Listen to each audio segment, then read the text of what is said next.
नमस्कार, मैं हूं अनिल यादव और आप देख रहे हैं डीएस न्यूज। आज सबसे बड़े सवाल में मैं बात करूंगा बढ़ती महंगाई और बेरोजगारी की। जी हां, आपको बता दें बीते 16 दिनों में 14 बार डीजल पेट्रोल के दाम बढ़े और करीब 10 रुपए बढ़ करके 105 रुपए से ज्यादा हो चुका है। गैस सिलेंडर के दाम भी कई बार बढ़ चुके हैं। सरकार इस महंगाई बेरोजगारी से ध्यान हटाने के लिए हिजाब, अजान, हलाला जैसे कई मुद्दों को उठाती है और गोदी मीडिया भी इन्हीं पर डिबेट करती है। लेकिन जनता की मूलभूत सुविधाओं पर ना तो कोई चर्चा करता है और ना ही सरकार ध्यान देती है। ये सब भाजपाइयों और उनके मंत्रियों, कार्यकर्ताओं के इशारे पर हो रहा है। आखिर भाजपा सरकार क्या साबित करना चाहती है? क्या देश प्रदेश की जनता को महंगाई बेरोजगारी से मारकर उसे रोड पर लाना चाहती है? क्या इसी तरीके से देश को बेसुगरू बनाना चाहती है, या फिर पूंजीपतियों को बढ़ावा देकर के देश को बेचना चाहती है? और इसी पर खास बातचीत के लिए हमारे सहयोगी दिनेश कुमार वर्मा फोन लाइन पर जुड़ चुके हैं। दिनेश जी, बहुत बहुत स्वागत है आपका।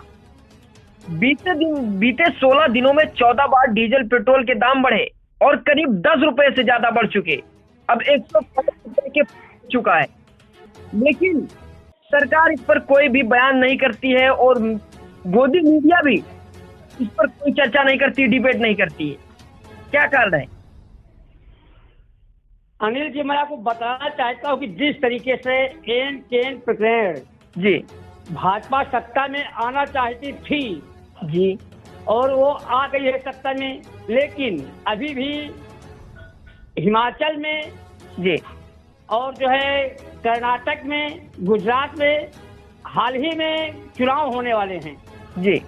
तो जनता का महंगाई, बेरोजगारी से जैसे मुद्दों से जो मूलभूत सुविधाएं, ज्वलंत समस्याएं हैं आज की तारीख में जी, किसान परेशान है और बेरोजगार परेशान है, यानी कि पूरे देश की जनता महंगाई से त्राही त्राही कर रही है।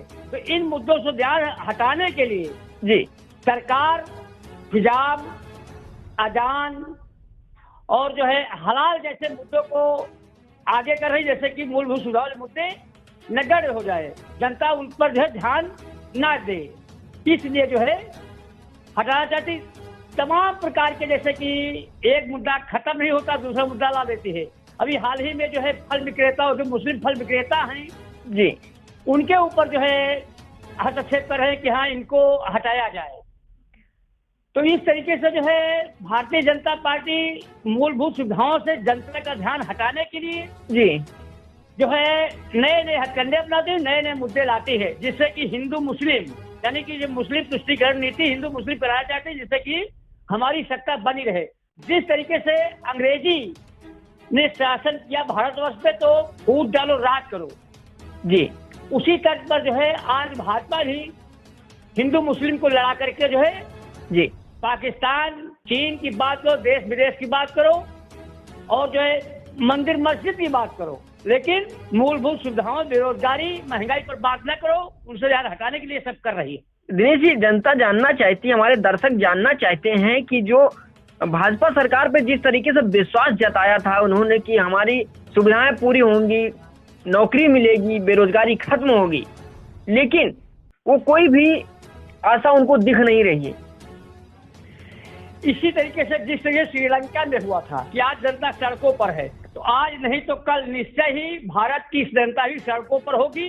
और जिस तरीके से आज हालात श्रीलंका के हुए हैं, तो कहीं न कहीं उसी ढर्रे पे भारत भी चल रहा है कि आज जनता नहीं जान रही। जनता आज जो जिस तरीके से जो है केवल 5-5 किलो राशन पे लालच में फंसी है जनता। जी। जैसे आपको बताना चाहते, अंग्रेजों ने भारत राज कैसे किया, क्योंकि भारत देश की जनता और राजा महाराज सब लालची थे। उसी तरीके से आज भी भारत की जनता लालची हो गई है जी। और अपना बुरा भला नहीं समझती, बस केवल उसको फ्री का चाहिए, नमक पे बिक जाती है।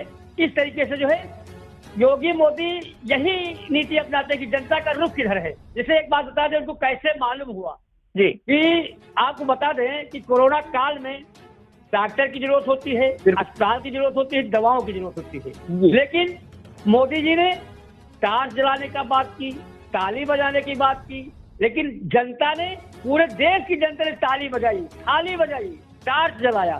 तो समझ गए कि जनता को क्या कहा जाए, जो वो शब्द नहीं कह सकते कि जनता को बेवकूफ बनाया, मूर्ख बनाया, और जनता मूर्ख बनी।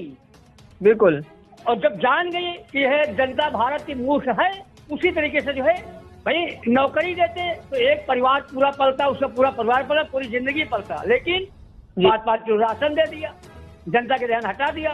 तो उसी तरीके से जो है सत्ता में आने के लिए, ये जनता का ध्यान हटाने के लिए, और हिजाब, हलाल, अजान, फल विक्रेताओं को इस तरीके के मुद्दे उठा रहे हैं, और जो है जिससे जनता भ्रमित हो जाए, मूलभूत सुधारों पर न ध्यान दे, और हमारी रोजी रोटी चलती रहे, यानी हमारी राजनीति चमकती रही, राजनीतिक रोटियां सेक रहे हैं वही राजनीतिक नीतियां पकड़े के जाकर के आगे चुनाव में हिंदू मुस्लिम अलग हो जाएगा तो हमको वोट मिल जाएगा। बस इसी केवल वोट बैंक की राजनीति कर रहे हैं, बाकी देश के कल्याण नहीं कर रहे हैं। जी बिल्कुल। और देश को बेचने की बात कर रहे हैं, देश को जो है जैसे रेल हो, ताजमहल हो, अब पता नहीं कितनी कितनी चीजें बेच रहे हैं, यहाँ तक कि इन सब समस्याओं के लिए जो है संवैधानिक जो स्वतंत्र एजेंसियां उनका सहारा लिया जा रहा है। आज संजय राउत के ऊपर ईडी का छापा पड़ गया है, क्योंकि वहां चुनाव होने वाले हैं।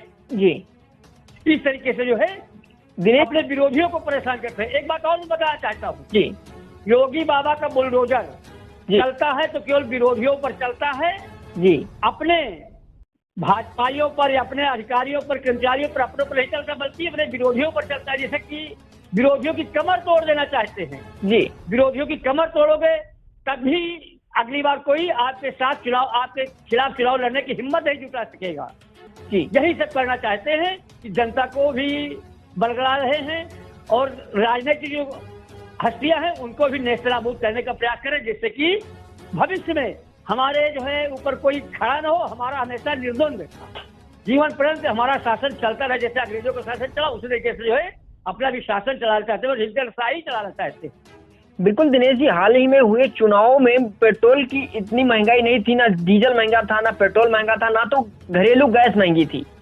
लेकिन जैसे ही चुनाव खत्म हुआ और युद्ध का आड़ लेकर के और डीजल पेट्रोल बढ़ा दिया गया, दर्शक जानना चाहते हैं कि इसके पीछे राज क्या है। इसके पीछे यही राज था कि चुनाव के समय जब मुद्रास्फीति और जो है कच्चे तेल की कीमत विदेशों में जी ज्यादा थी, तब डीजल पेट्रोल के दाम नहीं बढ़ रहे हैं, जबकि विदेशी जो कच्चा तेल का रेट है 10 रुपए प्रति बैरल कम हुआ है, उसके बावजूद महंगाई बढ़ रही है। जब प्रति बैरल डॉलर जो है 10 रुपए बैरल डॉलर कम हुआ है तब महंगाई बढ़ रही है, और जब ज्यादा था तब जो है रेट नहीं बढ़ रहे थे, क्योंकि चुनाव के मद्देनजर जो नहीं रेट बढ़ा रहे थे, तो जैसे चुनाव खत्म हुआ वैसे ही रेट बढ़ा दिया।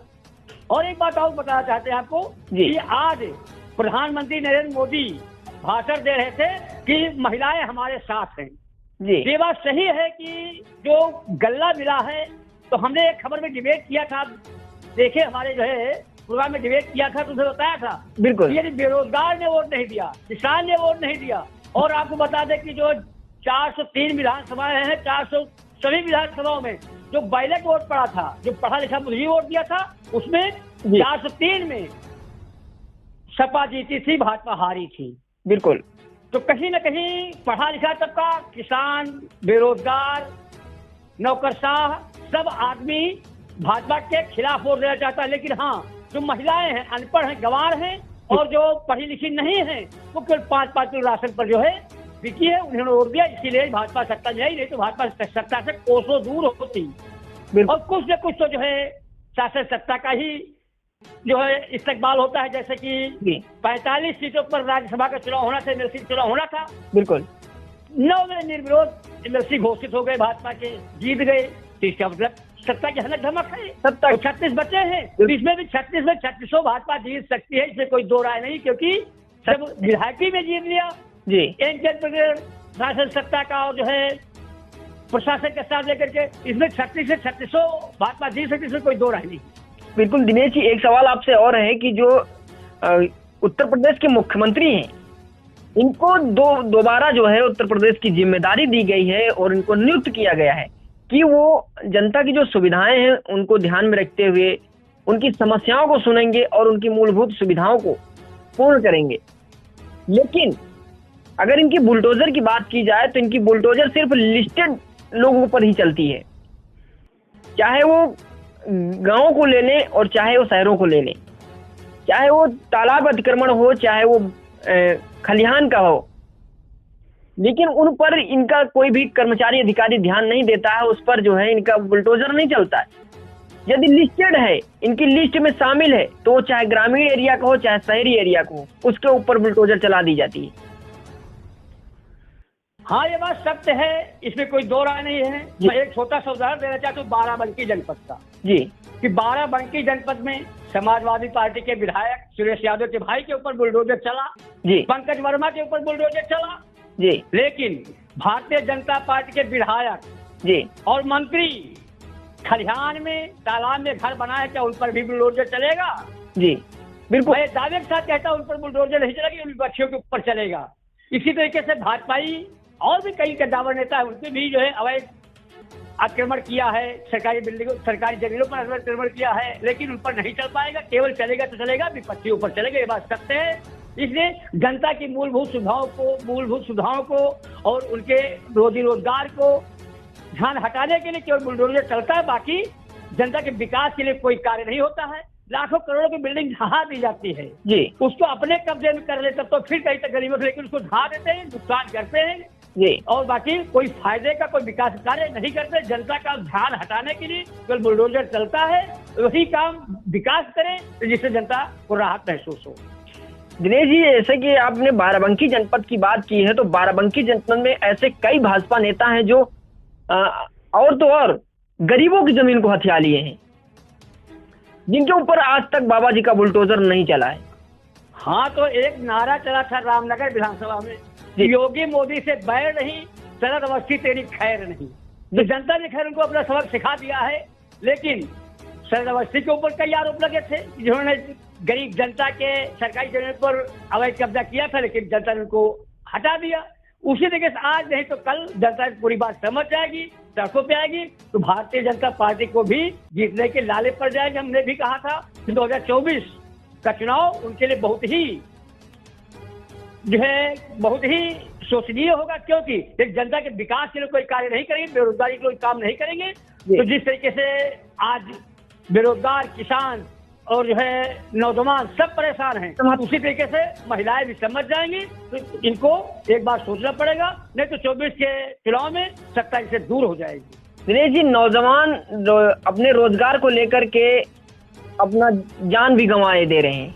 जो छात्र थे वो नौकरी के लिए परेशान थे और जान भी दे दिए हैं, लेकिन उनके ऊपर कोई भी फर्क नहीं पड़ता है।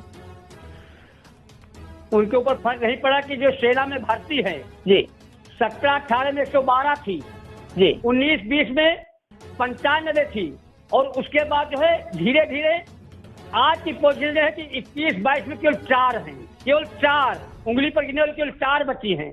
इस तरीके से जो है अगर 5 सालों में 112 से लेकर के आज संख्या 4 आ गई है, तो भर्ती करना ही नहीं जानते हैं कि और सब जगह मंदिर बन रहा है जी, उसका कोई दिक्कत नहीं है, रैलियां हो रही, चुनाव हो रहे हैं, लेकिन जहाँ पर भर्तियां होना है उन परीक्षाओं को या तो जो है पेपर लीक हो जाते हैं जी, या तो जो है भर्ती करते नहीं, कोरोना काल का बहाना ले लेते हैं। इसलिए ये लोग जो है रोजगार देना नहीं चाहते हैं, बल्कि सीमित संसाधनों में काम चलाना चाहते हैं जी। ऐसा इसलिए है कि सीमित संसाधनों में काम चलाना चाहते हैं और खर्चा नहीं करना चाहते जनता के ऊपर, बस केवल दिए जलाएंगे। अयोध्या में कई करोड़ों के दिए जलाएंगे, प्रयागराज में दिए जलाएंगे, विकास कोई कार्य नहीं करेंगे। लेकिन जनता भी पर इन्हीं की चीज की आती है, उसका राम बन रहा है, उसका मंदिर बन रहा है और जो है मूलभूत सुविधाओं पर कुठाराघात हो रहा है, उनकी फसलें और पशु चल रहे हैं, जिनकी कोई चिंता नहीं, बस केवल उनको मंदिर की चिंता है। इसलिए वो जानते हैं जनता की नब्ज को। मोदी जनता की नब्ज को टटोल कर पहचान गए कि जनता क्या चाहती है, वही दे रहे हैं। विकास जनता चाहती होती तो आज एक भी सीट भारतीय जनता पार्टी को नहीं मिलती। बहुत बहुत धन्यवाद दिनेश जी हमारे साथ जुड़ने के लिए। आप बने रहिए हमारे साथ और देखते रहिए ऐसी निष्पक्ष खबरों के लिए डीएस न्यूज अभी सब्सक्राइब करिए और बेल आइकन दबाइए। अब अनिल यादव को दीजिए इजाजत, नमस्कार।